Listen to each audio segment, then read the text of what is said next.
educação financeira, para quem não esteve na aula, eu citei Deuteronômio, aliás, 1 de Tessalonicenses 4, 11 e 12, tá? Como texto para fundamentar a nossa abordagem de educação financeira. E se empenhem por viver tranquilamente, cuidar do que é de vocês e trabalhar com as suas próprias mãos, como ordenamos, para que vocês vivam com dignidade à vista dos de fora e não venham a precisar de nada. Olha a orientação do apóstolo Paulo. Então, quando você busca orientação bíblica para a vida, você encontra esse tipo de texto que é muito mais racional do que você ficar jogando em loteria, como se a fé fosse uma mega sena, que você traz aí determinadas quantias determinadas por líderes e você vê aí se vai dar certo ou não, né? Você faz, muitas vezes as pessoas fazem da igreja verdadeiras loterias. E quando você olha para Paulo, você não encontra nada disso. Você fala Paulo, você vê Paulo inclusive em determinado lugar dizendo: quem não quiser trabalhar, que não coma. Então a afirmação de Paulo é muito racional, é muito direta, é muito clara. Paulo fala assim: você tem com o que comer, com o que beber, e com o que se vestir e onde viver, esteja contente com isso. Contente com isso não é acomodado com isso. Você está contente, você agradece a Deus pelo que tem, mesmo que seja pouco. Mas você, em cima da gratidão que você tem, você também tem fé. Aí você quer desenvolver, quer melhorar, quer crescer, quer algo mais. Então, através desse texto, a gente começou a discussão sobre educação financeira, tá certo? Que tem aqui na página 73. A vida de contentamento foi aquilo que eu acabei de explicar. O que o apóstolo Paulo entendia por contentamento. Para o apóstolo Paulo, contentamento significa viver se sentindo feliz e vitorioso em qualquer situação. E aí você tem a situação na qual você entende que aquilo que você tem veio da parte de Deus, né? É uma bênção de Deus, e que uma vez que você está feliz e contente com o que você tem, é a partir desse posicionamento, e um posicionamento de comprometimento, de trabalho, de esforço, que Deus vai abrir outras portas por meio das quais você crescer e desenvolver cada vez mais. Tanto que na página 74, no comecinho diz assim, ó: Patio, tudo bom? Porque o amor ao dinheiro é a raiz de toda espécie de mal, e nessa cobiça alguns se desviaram da fé e transpassaram a si de muitas dores. É onde você vê a necessidade também, você ler o texto direito. Não é que o dinheiro, olha só como algumas pessoas afirmam, hein? O dinheiro é a raiz de todos os males. Mentira. Não é. A Bíblia Sagrada não diz isso. Não diz que o dinheiro é a raiz. O que é o dinheiro? O dinheiro, papel moeda, é apenas um material neutro ao qual se atribui valor, tá certo? Então, o lastro para o dinheiro antigamente era o ouro, né, ou pedras preciosas, difíceis aí de ser obtidas. Aí depois o dinheiro foi lastreado, né, no petróleo. Aí atualmente eu acho que ele está até sem lastro, né? Então você tem aí as diversas formas de dar garantia àquele papel moeda. Mas o dinheiro em si é neutro, é que nem uma faca. Ela em si é neutra. Uma faca não é um instrumento de morte. Ela pode ser usada para descascar frutas, pode ser usada para cortar mato, mas alguém também pode inseri-la no corpo de outra pessoa e trazer a morte. Então ela em si é neutra, é o uso que se faz dela que se diz como um bom uso ou um mau uso. Assim também é o dinheiro. Tanto que eu até afirmei na aula, né? Uma frase que eu acho muito inteligente é: o dinheiro é um bom servo, mas é um péssimo senhor. Então, um bom servo, no sentido de que se você submeter, né, o seu dinheiro a uma estratégia, aí uma estratégia, por exemplo, fundamentada na Sagrada Escritura, na qual você está contente com o que tem, e você de forma controlada e de forma tranquila, você vai desenvolvendo e crescendo para a glória de Deus, tá certo? E aquilo que você adquire é para a bênção, primeiro sua e depois daqueles que estão à sua volta, você tem um crescimento sadio. Mas quando você faz do dinheiro o seu senhor, que é onde Paulo coloca aqui, aqueles que correm atrás, que buscam isso, se desviaram da fé e atravessaram assim de muitas dores, de muitos males. Primeiro, se desviaram da fé. Ou seja, a sua prioridade não é mais Deus e a sua glória. A sua prioridade é acumular bens. Então, se você tem como prioridade acumular bens, os cultos já era, você não vai vir nos cultos, você não vai ter compromisso, você não vai dedicar tempo a Deus, você não vai dedicar tempo ao estudo da Sagrada Escritura, porque a sua meta é acumular bens. Pronto, aí Paulo diz, vai se desviar da fé e vai atravessar a si mesmo de muitos males, que é onde você não respeita nem o seu corpo.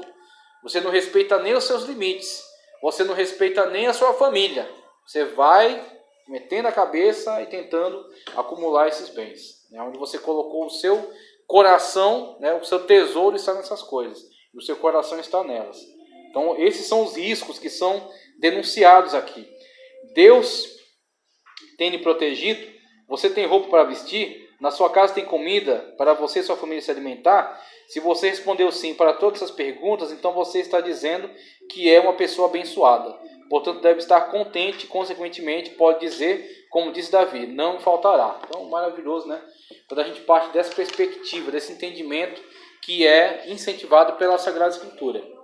Aí, chegando na página aqui, ó, que a gente vai dar continuidade, no começo da página, o crente salvo sabe que viver uma vida de sucesso e de contentamento não precisa se precipitar ao abismo das posses. Ele tem paciência e sabia esperar a hora de Deus. Salmo 41. Deus não nos destinou uma vida de derrota, mas uma vida de vitória. Porém, contente com o que Ele nos deu, precisamos aprender a esperar suavemente em suas infalíveis promessas. Aí você tem alguns conceitos, como por exemplo, contentamento, que eu já expliquei, e o conceito da dependência. Você sempre vai depender de Deus. E é impressionante, até o pastor já citou isso, como esta situação que estamos vivenciando de pandemia, mesmo ela sendo de fato muito triste, muito terrível, e não ser desejada por nenhum de nós, para ninguém, mas ela deixa a sua lição. A sua lição que é, mesmo pessoas que se sentiam as mais seguras, muitas delas caíram diante dessa situação. Então, não há segurança no homem, não há segurança na economia, não há segurança no Estado. O crente tem a sua segurança em Deus. O crente vive na dependência de Deus.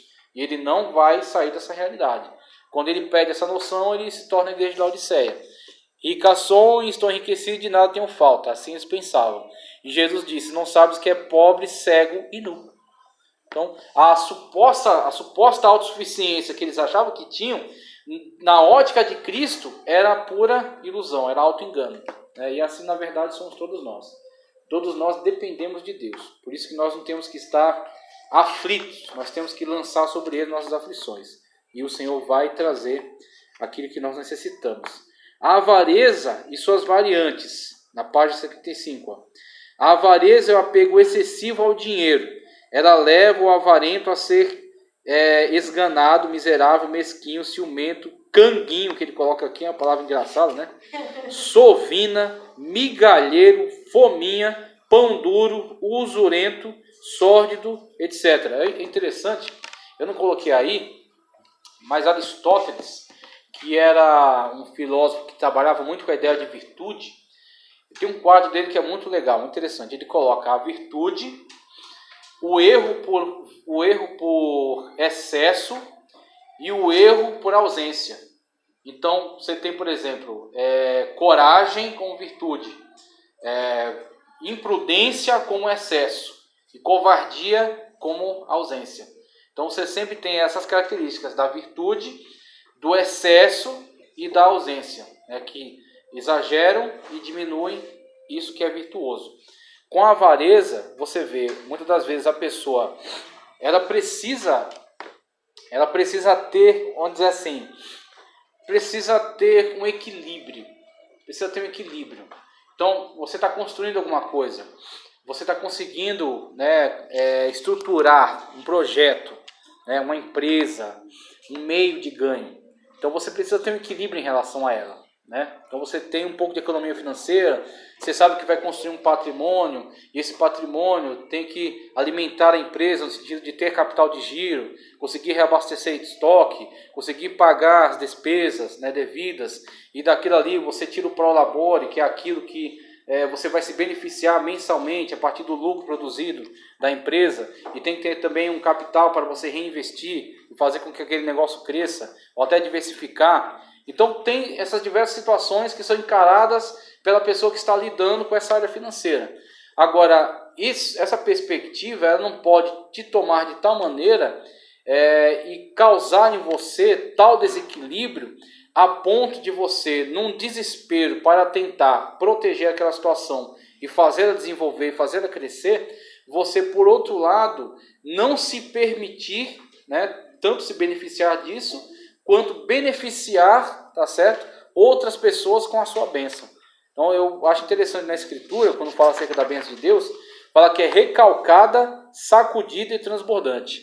Eu gosto desses termos, porque você vê, principalmente da palavra transbordante, porque quando eu olho para essa palavra, eu vejo como que Deus superabundando a pessoa das suas bênçãos, abrindo oportunidades para ela, tá certo? Criando situações para que ela possa de fato crescer mais além das próprias expectativas, visando através desse supercrescimento abençoar pessoas que estão à volta dela e fazendo com que ela tenha a inteligência devida para administrar aquela bênção, para que ela não venha nem a deixar que aquilo seja minado, porque pensa, a pessoa conseguiu algum bem, aí ela quer ser tão boa, mais boa do que a medida que se espera, que ela começa a repartir tudo, dividir tudo. Então, pega a empresa, tira o dinheiro da conta, sai comprando um monte de brinquedo para as crianças, e pão, e roupa, espalha tudo, e vende o carro da empresa, e também doa, e deixa as pessoas morarem lá dentro do prédio. O que ele está fazendo com a empresa? Ele está eliminando, ele está destruindo, de modo que aquilo não vai ser mais produtivo. Agora, por outro lado, outra pessoa diz, não, eu consegui tudo com uma dificuldade, então não vou dar nada, eu vou acumular, eu vou guardar, eu vou depositar na Suíça, vou depositar em outros lugares, não quero saber de nada, e não deixa ninguém nem se aproximar, nem beneficia ninguém com aquela bênção. Ela faz isso de tal modo, o coração dela está tão preso naqueles bens, que muitas das vezes você vê a situação na qual a pessoa acumula, ela não gozou daqueles bens, ela morre, vem outro e goza de tudo aquilo que ela juntou, que ela acumulou. Tudo aquilo que tem se preparado, para quem será? Como diz a voz, né? Então a pessoa tem que buscar esse equilíbrio no qual ela cresça, e esse crescimento proporcione a ela, melhora crescimento, abençoe a ela, e a bênção nela abençoe também as pessoas que estão em volta dela. E assim você vê que Deus se alegra tanto com isso, que Deus aumenta, redobra ainda mais a bênção sobre ela. Quando você vê, às vezes, certos empresários crescendo, se desenvolvendo, e muitas das vezes dá uma certa inveja em muitas pessoas. Claro, não estou falando de pessoas que crescem com injustiça, que crescem com engano, que crescem ludibriando o sistema. Eu estou falando de pessoas que crescem solidamente, com negócios corretos, ético, moral, que beneficia a sociedade, que tem projetos sociais. E às vezes uma pessoa olha e sente até uma certa ponta de inveja. Mas vai ver o histórico da pessoa. Vai ver muitas vezes o crescimento que a pessoa teve ao longo de tanto tempo, de tanta luta. Né? Tudo que a pessoa teve que lutar, tudo que a pessoa teve que investir na sua vida ali. E quando a pessoa cresce, a maneira como ela é grata, a maneira como ela é estável, a maneira como ela pensa em beneficiar as pessoas que estão em sua volta. É interessante, falando disso, até lembrei de um testemunho que eu ouvi de um engenheiro que ele começou um projeto. Ele falou, eu quero fazer um projeto aqui para ajudar as famílias. Aí o que ele fez? Ele recebia as empreitadas para construir casas populares, e aí ele firmou com a equipe dele que eles iam construir, e eles iam construir a mais.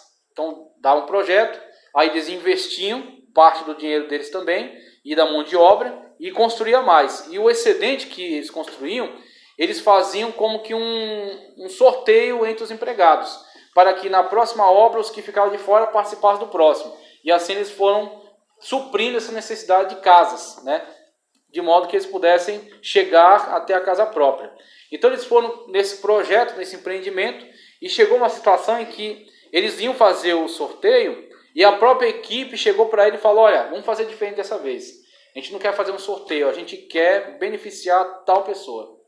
Que era uma pessoa que todos eles conheciam, era uma pessoa de mais idade, e tinha tido uma vida muito complicada, tinha se envolvido com crime, foi preso, saiu já com a idade avançada da cadeia. Pode entrar, mãe, pode vir, pode pegar a cadeira aqui, ó. Então saiu com a idade avançada da cadeia, a família estava desestruturada, ele tinha tido uma experiência de transformação de vida naquela empresa, estava trabalhando sério, estava crescendo, tinha aprendido a profissão, e as pessoas assim, as pessoas se viram motivadas com essa história, com a história daquela pessoa, e queriam beneficiar ela. Então, todos concordaram. Quando chegou no dia do sorteio, eles surpreenderam aquela pessoa. Em vez de sortear, eles chamaram a pessoa e falaram: não, os empregados concordaram em doar essa casa para você. Aí aquela pessoa ficou extremamente feliz, extremamente agradecida. E aí, passado um tempo, né, em outras empreitadas, ele já não participou da equipe, que era em lugares mais longes, ele saiu. Ele falou que passou muitos anos, depois de passar muito tempo, entrou, esse senhor procurou ele no escritório dele. Aí não lembrava mais, porque convive com muitas pessoas, mas a pessoa chegou até ele e aí falou, agradeceu a ele. Aí ele foi recordando, lembrou que aquela pessoa participou daquele projeto naquela época, agradeceu muito a ele, falou que a vida dele foi mudada a partir daquela experiência. Aí ele perguntou, agora eu queria saber uma coisa, por que que o senhor tem essas ideias? Por que que o senhor faz isso? Porque o senhor poderia não fazer, poderia, né? Não, problema dele, se virem. Por que que o senhor faz isso? O que que motiva fazer isso? Aí a pessoa viu ali a grande oportunidade de professar a fé dela. Foi quando ele falou, não, eu faço isso, eu sou movido por um desejo despertado pelo Espírito Santo de Deus. Um plano que o Espírito Santo de Deus me deu, um projeto para desenvolver isso aqui para beneficiar as vidas, né? Para mudar a vida das pessoas. É onde aquele testemunho incentivou aquela pessoa a buscar a Cristo. Aí você vê, tanto é um projeto, né, por meio do qual você está beneficiando vidas, você está crescendo, você está prosperando, está enriquecendo, melhorando sua própria condição, mas a sua melhora provoca melhora também nas pessoas que estão à sua volta. É onde você vê a igreja, quando ela está engajada nesse tipo de iniciativa, aí a igreja começa a impactar a sociedade. A igreja começa a impactar a sociedade não é através de projeto assistencialista, ok? Então tem a hora do assistencialismo, que é medidas de urgência. Está frio, precisamos levar cobertores, precisamos levar cestas básicas, precisamos levar alimentos. Mas o maior impacto da igreja sobre a sociedade é a mudança da mentalidade. Quando as pessoas aprendem a ser responsáveis, aprendem a trabalhar, aprendem a cuidar da sua própria vida, aprendem a agradecer pelo que tem, aprendem a poupar, porque gasta seu dinheiro com aquilo que não é pão, diz a Escritura. E aí você vê a pessoa para de jogar, né, nesses jogos aí de azar para perder dinheiro, para de fumar, para de beber bebidas alcoólicas, né, bebe uma Coca-Cola, um suco e tal, às vezes injetava drogas, né, comprava pedra de crack, se prostituía, ia se prostituir, numa balada com os amigos, gastava tudo. Impacto social, mudança social. Agora a pessoa está valorizando o seu núcleo familiar, o que ela ganha, investe na sua família, dá mais conforto à sua família, investe na formação dos filhos. Daqui a pouco, aquilo que vinha de gerações e gerações de vidas destruídas, a partir da primeira pessoa que tem um contato com o Evangelho e que modifica a sua família a partir daquela influência, constrói uma próxima geração que vai ter uma outra história, que foi totalmente modificada. Então, assistencialismo mantém as pessoas sempre presas àquelas assistências. Mudança de paradigma, mudança de ideias, impacta a sociedade no sentido de transformação das histórias. Aí ele fala aqui, ó, os males, né? A avareza, que ele cita aqui, aí dá vários textos bíblicos mostrando esses males aqui. Egoísmo. O egoísmo é o amor excessivo ao bem próprio, sem consideração aos interesses alheios.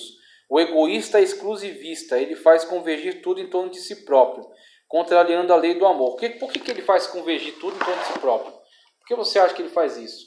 Aonde entra aquilo que até o pastor estava falando aqui.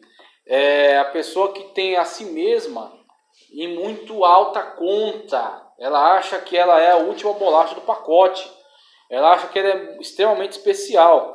Claro que você tem que se valorizar, mas você tem que se valorizar na medida em que você entenda que as pessoas que estão à sua volta também têm valor, também são importantes.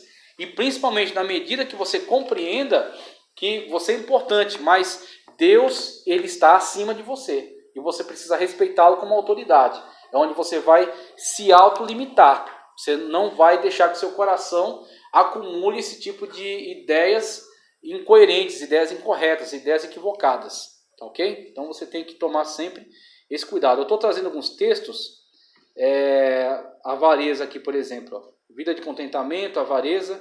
Eu cito aqui, ó, Para a vida de contentamento, eu cito, Filipenses 4, 11 ao 13. Não digo isto como por necessidade, porque já aprendi a contentar-me com o que tenho. Sei estar abatido, sei também ter abundância. Em toda maneira, em todas as coisas, estou instruído, tanto a ter fartura como a ter fome, tanto a ter abundância como a padecer necessidade.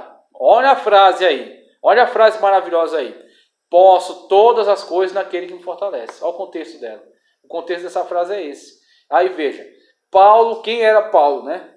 Qual era a dedicação de Paulo ao Evangelho, né? Qual era a forma como Paulo se envolveu, né, com a obra de Cristo?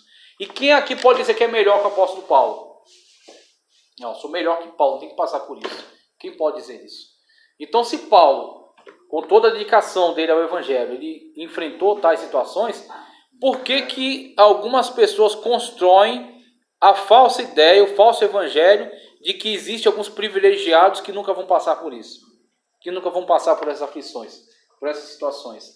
Esse evangelho é falso, não existe. Aí está o evangelho genuíno, o evangelho verdadeiro. A pessoa pode passar por todas essas coisas, mas tudo pode naquele que o fortalece. E é Deus que o fortalece para vencer essas situações.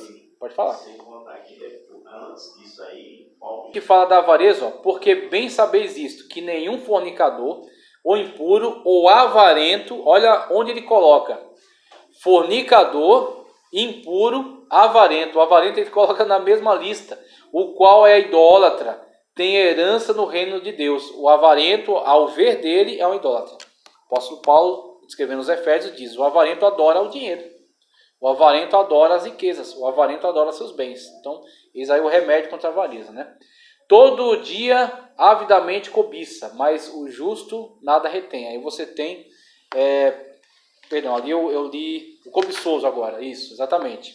Aqui contra a cobiça. Então, todo dia avidamente cobiça, mas o justo nada retém. Então, o cobiçoso está sempre olhando para o que é dos outros. Sempre o que é dos outros é melhor. Ele sempre quer o que é dos outros. Ele nunca está contente. Enquanto o justo, como diz aí, o justo libera a bênção. O justo permite que Deus abençoe outras pessoas através dele. Aí, outro texto que eu estou trazendo aí está se relacionando com essa característica aqui, ó. Deixa eu ver. Deixa eu pegar lá na minha lista. Está aqui, ó. O egoísmo, a cobiça como desejo desordenado por riquezas. A cobiça como desejo desordenado por riquezas, que é a página 78. É a página 78. Qual o texto que eu cito aí, ó? Deixa eu ver, já está nesse outro aqui, ó. Timóteo 6,10. Porque o amor do dinheiro é a raiz de toda espécie de males. E nessa cobiça alguns se desviaram da fé e se transpassaram a si de muitas dores. Porque o amor do dinheiro é a raiz de toda espécie de males. E nessa cobiça alguns se desviaram da fé e se atravessaram a si de muitas dores. Primeira carta de Paulo a Timóteo, capítulo 6, versículo 10. Para esse texto aqui, ó. As escrituras fazem, contudo, menção mais frequente à cobiça sob a forma de desejo desordenado pela riqueza. A pessoa cuja característica é a cobiça tem como principal fim de sua vida a aquisição de riquezas. Isso satura sua mente, embota seus afetos e absorve suas energias. A cobiça, nessa forma, diz o apóstolo, ser a raiz de todos os males. Veja, esse sentimento, e não o material. Porque às vezes a pessoa tem aquele conceito místico de que é o material que desperta nela essas coisas. Não, é ela que constrói esses desejos em torno daquele material, fazendo daquele material algo mais do que ele é realmente. Ele passa a ganhar para ela um valor como se ele fosse um ser vivo até. Então você tem homens até que tratam o seu carro às vezes como se fosse um melhor, mais importante até do que um parente, né? Então você tem pessoas que acabam tendo essa afeição por objetos de maneira totalmente absurda, totalmente desorientada.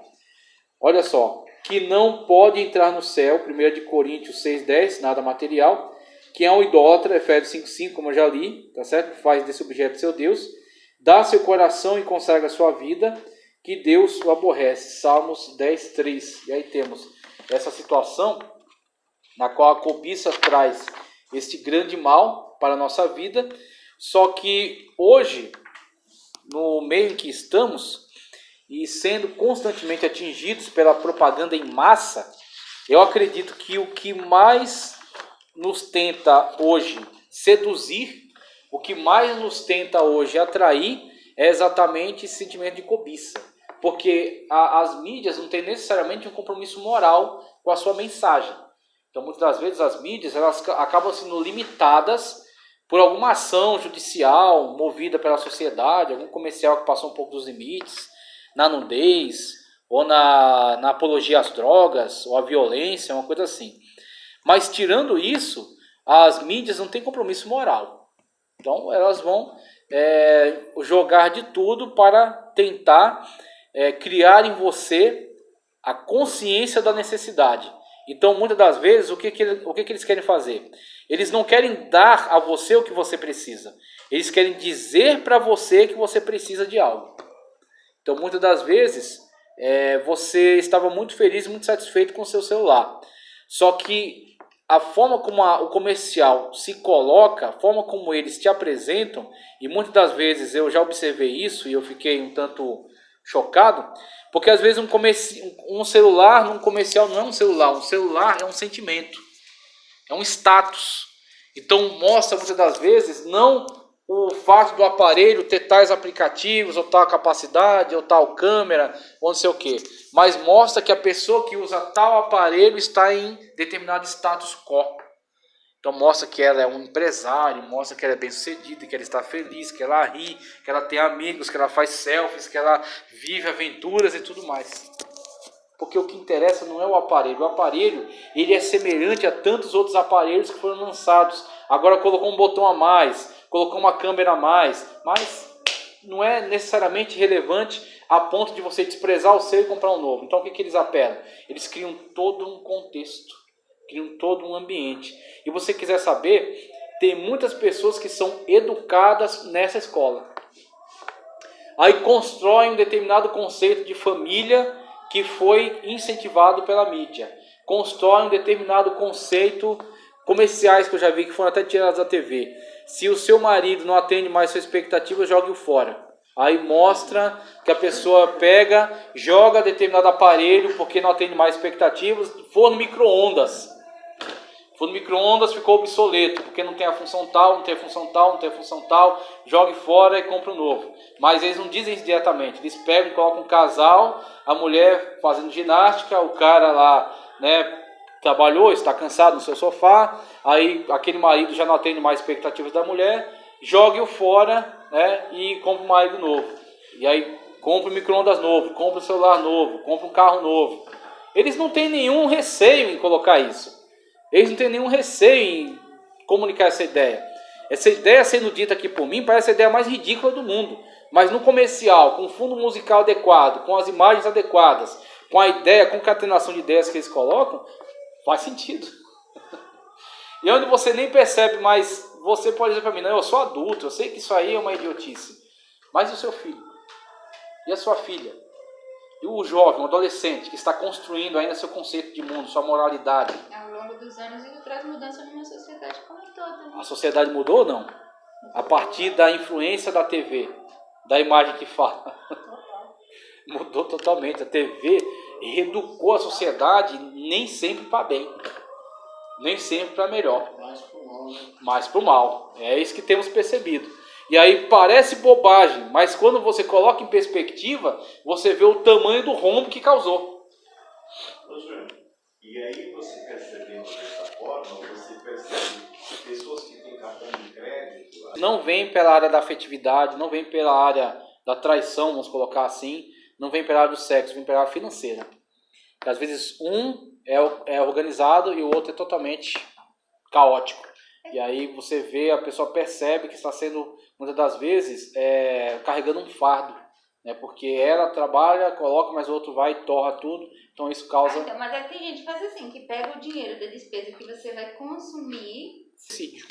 Pessoas que às vezes chegam a um nível tal de endividamento que entendem que não vão conseguir arcar com aquilo nunca. O seu padrão de vida cai e ela não aceita essa destruição do seu padrão de vida, porque ela viu na TV que a pessoa tem que ter uma casa boa, tem que ter um carro bom, tem que ter uma roupa boa, e principalmente que ela não tem um valor intrínseco Não seja no sentido de valorizar-se ela como pessoa, mas ela é valorizada por aquilo que ela tem. Ela tem uma roupa boa, ela tem um carro bom, ela tem dinheiro, aí ela é alguma coisa. Então ela não é alguma coisa pelo que ela é, e sim pelo que ela tem. Pronto, seu caráter foi totalmente construído em cima de artificialidades. Ela perde isso, ela se perdeu como pessoa. Ela perdeu o objetivo. Eu conheci um casal que há pouco tempo, ele não era... Um mal oculto. A maior parte dos demais mandamentos proíbe atos externos. Porém, este proíbe o estado do coração. Revela que nenhuma obediência externa pode cumprir as exigências da lei, que Deus contemple o coração e que Ele aprova ou desaprova os afetos e intentos secretos da alma. Então, está relacionado muito àquilo que está habitando o teu coração, aquilo que está dentro dele, né? Aquilo que de fato está sendo acalentado dentro de você. Mateus 23, 27. Deixa eu procurar aqui, que a referência não coube ali, pus para cá. Mateus 23, 27 diz: Ai de vós, escribas e fariseus hipócritas, pois que sois semelhantes aos sepulcros caiados, que por fora realmente parecem formosos, mas interiormente estão cheios de ossos, de mortos e de toda imundícia. O que Jesus está dizendo? Que a aparência externa não correspondia à realidade interna. Aí quando você olha para isso aqui, você pode estender a nossa abordagem, saindo de questões financeiras, para todas as áreas da vida. Por exemplo, a pessoa cobiça um carro. A pessoa cobiça um cargo, aí cria um personagem. Um personagem do qual ela é um santo homem de Deus, ela é uma santa mulher de Deus, ele é uma pessoa amorosa, ele é uma pessoa dedicada, comprometida. Só que aquilo é somente uma farsa. Aquilo está cobrindo uma natureza interna que na verdade é podre e que está cobiçosa de determinadas características que vêm junto com o ministério. Por exemplo, reconhecimento, status, obediência por parte das pessoas, né, ser muitas vezes destaque. Então, uma vez que ela quer, o que ela quer não são os compromissos do ministério, ela quer essas benesses. O objetivo dela é esse. Então, até ela chegar ali, ela vai fingir para todo mundo, vai sustentar esse personagem, né? É também um outro mal condenado no 10º mandamento. É muito mais do que um desordenado desejo por algo que não tem. Inclui a revolta e o pesar pelo fato de os outros possuírem o que não desfrutamos. Um sentimento de ódio e de malícia contra os mais favorecidos que nós. E o desejo de privá-los de suas vantagens. Veja, a cobiça, a inveja, esses sentimentos que está sendo retratado aqui, eles são que nem uma ferrugem numa máquina. Ele vai estragando as engrenagens por dentro. Então veja, a cobiça. A pessoa quer uma coisa que ela não precisa, ela quer algo para si de forma descontrolada. Por exemplo, por que eu iria querer, aí eu tenho todo um histórico assim, da minha vocação, daquilo que eu tenho desejo de fazer, por que eu vou querer me meter a cobiçar o posto de presidente da CGADB? Fazer campanha política agora, tal, quero ser o presidente da CGADB. Se eu internamente sei que eu não tenho vocação para esse tipo de colocação de cargo. Eu cobiçar somente porque eu quero estar ali, ter aqueles status, ou aquelas vantagens, né, que decorrem desse cargo, mas e o peso de toda aquela estrutura que você tem que suportar, que você tem que atender, que você tem que honrar? Então veja a cobiça. Agora veja a inveja. Eu sei que eu não consigo alcançar, ou pelo menos eu não chego a alcançar, e por outras pessoas alcançarem, eu vejo sempre o mal nelas. Eu sempre odeio elas só pelo fato de elas terem alcançado. Odeio elas só pelo fato de elas terem conseguido, né? De elas terem chegado àquele status, àquela posição. E sempre procuro ver as coisas negativas, aspectos negativos dela. Quando eu tomo esse caminho e eu me deixo levar por esses sentimentos, eu começo a me tornar um agente de Satanás dentro da igreja. Eu começo a me tornar um agente do maligno dentro da igreja. Muitas das vezes até, mesmo sem me tornar um possesso. Às vezes eu não sou possesso de espíritos malignos. Mas o meu sentimento é tão negativo que tudo que acontecer em relação àquela pessoa, eu sempre vou ver o lado negativo. Eu sempre vou ver o lado contrário, né, os defeitos. Mesmo naquilo que foi feito correto, mas eu procuro encontrar um defeito, uma crítica àquilo. Não uma crítica construtiva, e sim uma crítica destrutiva. E aí o diabo vai começando a contar com essas pessoas, né? Ele vai analisando as pessoas. Eu acho que ele é um dos melhores psicanalistas que já existiu. Ele vai analisando pessoas. As pessoas sempre criticam quando fala do pastor. A pessoa sempre critica quando fala do presbítero. Sempre critica quando fala de irmão tal. Vê, irmão tal trocou de carro. Você vê, ele ficou com inveja do outro. E aí sempre tem uma coisa, sabe? E aí o diabo percebe essas falas. Aí fala, já posso contar com isso aqui. É onde ele vai colocar sempre essa pessoa em oportunidades para manifestar essa sua inveja diante de pessoas que poderiam, muitas das vezes, aderir ao Evangelho, poderiam abrir o coração para o Evangelho, poderiam ouvir a pregação por meio daquelas pessoas, só que elas não recebem mais a mensagem por causa daquelas palavras que foram lançadas. Então você destruiu tanto aquela imagem que quando Deus usa aquela pessoa, mesmo que a palavra de Deus seja poderosa e eficaz, a pessoa rejeita a mensagem por aquela imagem que você criou daquela pessoa. Aí você se torna um agente do diabo dentro da igreja. Parece cobiçar algo bom, né? Cobiçar uma vida espiritual. Cobiçar o céu. Só que o próprio sentimento de cobiça é inadequado. Então o que você tem que ter é um desejo saudável. E o desejo saudável leva você a uma atitude verdadeira. Agora, o que é a cobiça? A cobiça é como se você quer, mas não faz nada para obter. Então, você só tem aquela coisa, se eu tivesse uma Ferrari. E aí, você vai aumentar a sua renda, você vai se tornar um empresário, você vai comprar uma casa com uma garagem para guardar, porque não pode deixar estacionado na rua. Você tem que criar meios pelos quais você chegue até aquilo que você deseja. Agora o cobiçoso não, ele fala, tomara se eu tivesse isso. Se eu pudesse ir para o céu, mas ele não se santifica, não nega o pecado, não tem consagração, não tem comunhão com Deus, ele só está cobiçando, mas ele nunca vai alcançar. Cobiçais e nunca alcançais, né? Por causa desse tipo de coisa. E aí ele cita aqui várias características. Eu quero liberar vocês num horário certinho, pré-intervalo, porque tem o retorno, tem o final da matéria, que é mote, que ele coloca aqui, consumo consciente. Consumo consciente eu até coloquei ali, é o mesmo texto. Diferença entre consumo e consumismo. Eu cito ali Romanos 13:8, para a diferença entre consumo e consumismo. Vamos procurar esse texto. Aqui, achei, Romanos 13:8, olha o que diz. Romanos 13:8.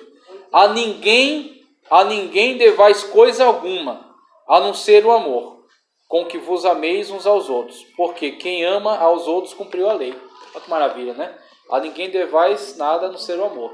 Esse texto é interessante porque, infelizmente, na época que vivemos, com o enfraquecimento, como essa matéria é importante, né? Com o enfraquecimento da ética e da moral, inclusive entre os irmãos, ou supostos irmãos, né? Você tem visto se multiplicar em situações nas quais alguns irmãos se aproveitam literalmente dos outros.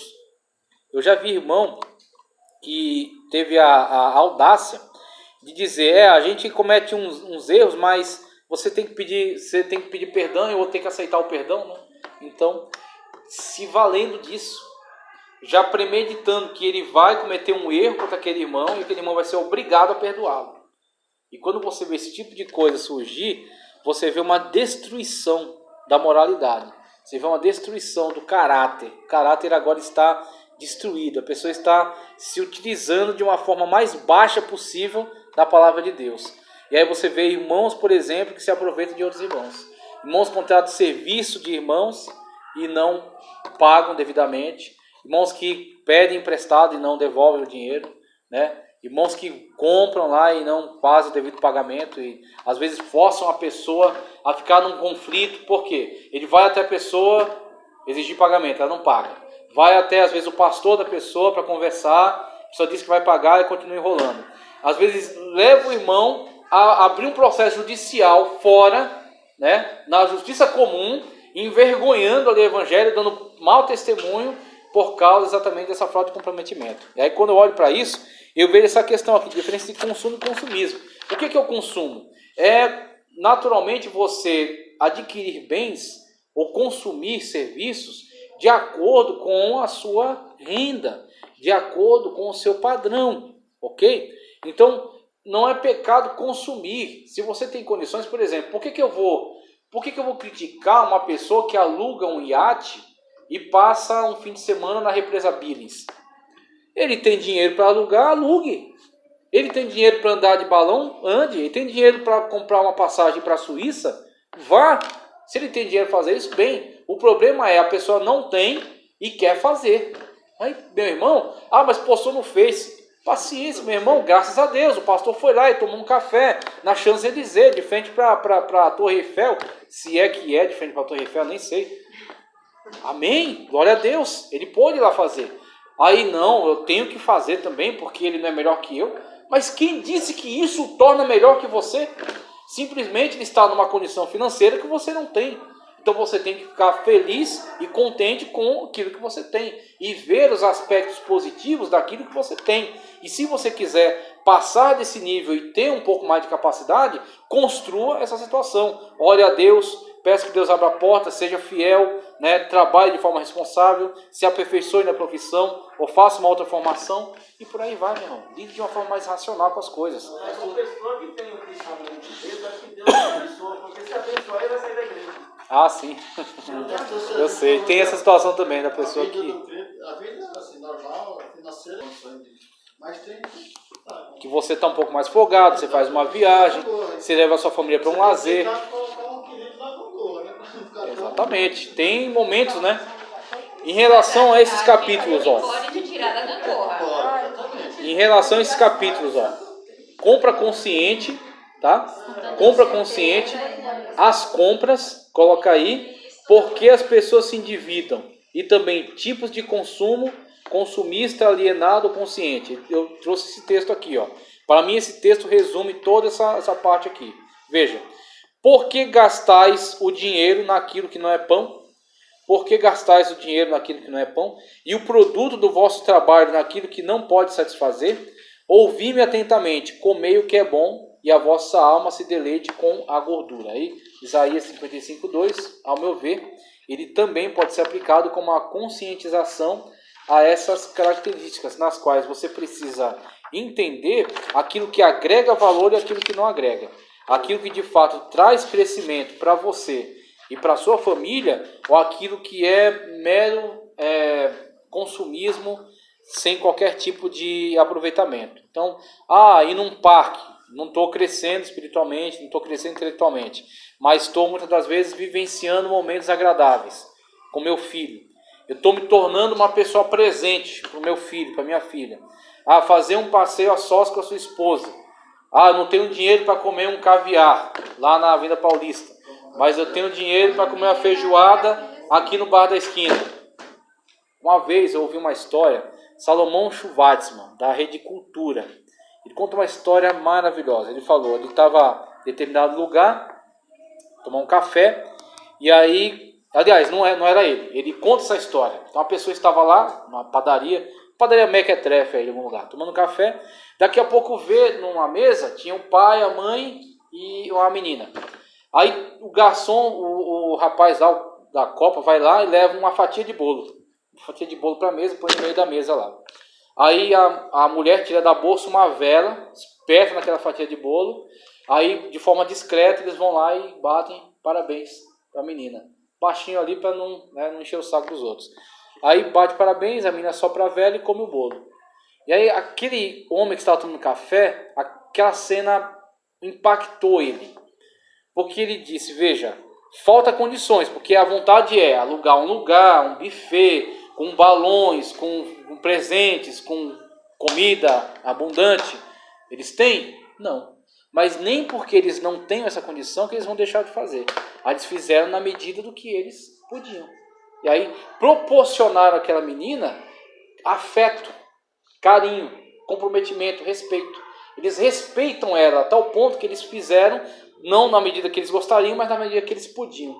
Aí aquele cara discretamente olhou para o homem, até cumprimentou ele, né? E aí ele viu naquilo um exemplo que, na verdade, se seguido pela maioria, iria com certeza contornar muitos problemas, contornar muitas situações. Falte a fartura, muitas das vezes, falte às vezes a opulência, o que sobra, o luxo, mas não falte o afeto. Eu assisti um vídeo nesse sentido aí, O pai Estão sendo educados, tendo uma relação de afetividade com as empregadas. Porque o pai e a mãe não têm tempo e outras para vezes afetividade faz com ele. uma festa grande vai tornar aquela criança egoísta. Sim, exatamente. O pai Pois gosta, é. porque começa a ser virar um egoísta, em vez de uma humildade. Sendo que isso comunica uma mensagem poderosa de afeto familiar, de humildade, simplicidade. Ok? Então, veja essas coisas. Pode falar. Isso é interessante pelo seguinte, quando você volta... Humildade. Eu, por exemplo, eu não era muito bom porque eu queria crescer. Então eu acabava gastando tudo comprando azulejo. Pensa uma pessoa que amava azulejo, hoje não. Sim. Então todo dia Hoje quer vender tudo, né? Quer vender tudo. Eu gastava além do limite. Sim. Então, sentindo o talão de cheque, às vezes eu chegava lá, graças a Deus, ela tem o crédito, o cartão dela, eu tenho o meu. Mas a partir do momento que você soube na hora certa abrir mão, Exatamente. para você desenvolver, crescer, amadurecer nesse comportamento.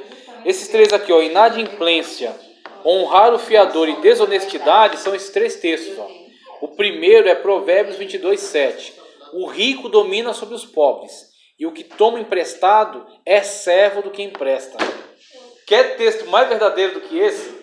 É você tomar emprestado, acabou a sua moral, no sentido de conseguir ter a força de repreender aquela outra pessoa. Porque você está amarrado a ela, você se tornou escravo dela. E às vezes sem ser escravo, mas você se sente um escravo. Você se sente. Então a Bíblia Sagrada, o que eu gosto dela é isso, ela é muito verdadeira. Com coisas assim que são difíceis, que são complicadas, mas ela fala na bucha. E é isso aí, meu irmão, a realidade é essa. Né? Como diz o outro, chupa essa manga, né? De certo sofrerá severamente aquele que fica por fiador do estranho, mas o que aborrece a fiança estará seguro. Provérbios desaconselha ser fiador. Totalmente. Agora, claro, se você conhece, confia, né? Vá lá e faça. Mas, exatamente. Mas as pessoas que se viram encrencadas com a questão do fiador, sempre diziam que confiavam muito na pessoa a quem elas foram fiadores. Aí o terceiro. Então, um dos 12, chamado Judas Iscariotes, foi ter com os príncipes dos sacerdotes e disse: que me quereis dar e eu vou lhe entregarei. E eles lhes pesaram 30 moedas de prata. Desonestidade. Olha só aonde conduziu a desonestidade. Então a desonestidade é um veneno mortal contra a fidelidade a Deus. Então a pessoa que é desonesta, né? Em seguida aí, quando ele se arrependeu, foi até ele e falou: não, isso é problema teu. É problema teu, exatamente. Uma vez que você aceitou o acordo, se você acha que ele é inocente, você acha que está culpado, isso é contigo, esse é problema seu. E onde a desonestidade, ela pode, se deixarmos ela crescer, se começarmos a nos acostumar com ela, ela pode nos levar a trair. Aí quando você, por exemplo, dá um mau testemunho, você traiu o Senhor Jesus Cristo. Se o nome dele foi envergonhado através de você, você traiu. A religião foi mais ou menos isso também, onde os ricos oprimiam os pobres. Exatamente. Por causa dos juros. Exatamente. Aí esmagava eles em cima disso aí. Até que Neemias falou: não, tem que parar isso aí. Foi lá e propôs. Entre irmãos, hein? Entre irmãos. Entre irmãos, a opressão, o domínio, o servilismo, eles impunham servidão aos outros. Diante daquela situação na qual havia escassez, eles iam e emprestavam juros altíssimos. Era obrigado a tomar emprestado para pagar imposto e para comprar para sobreviver. Exatamente. É onde Não faz isso? faz isso constantemente. aqui, ó.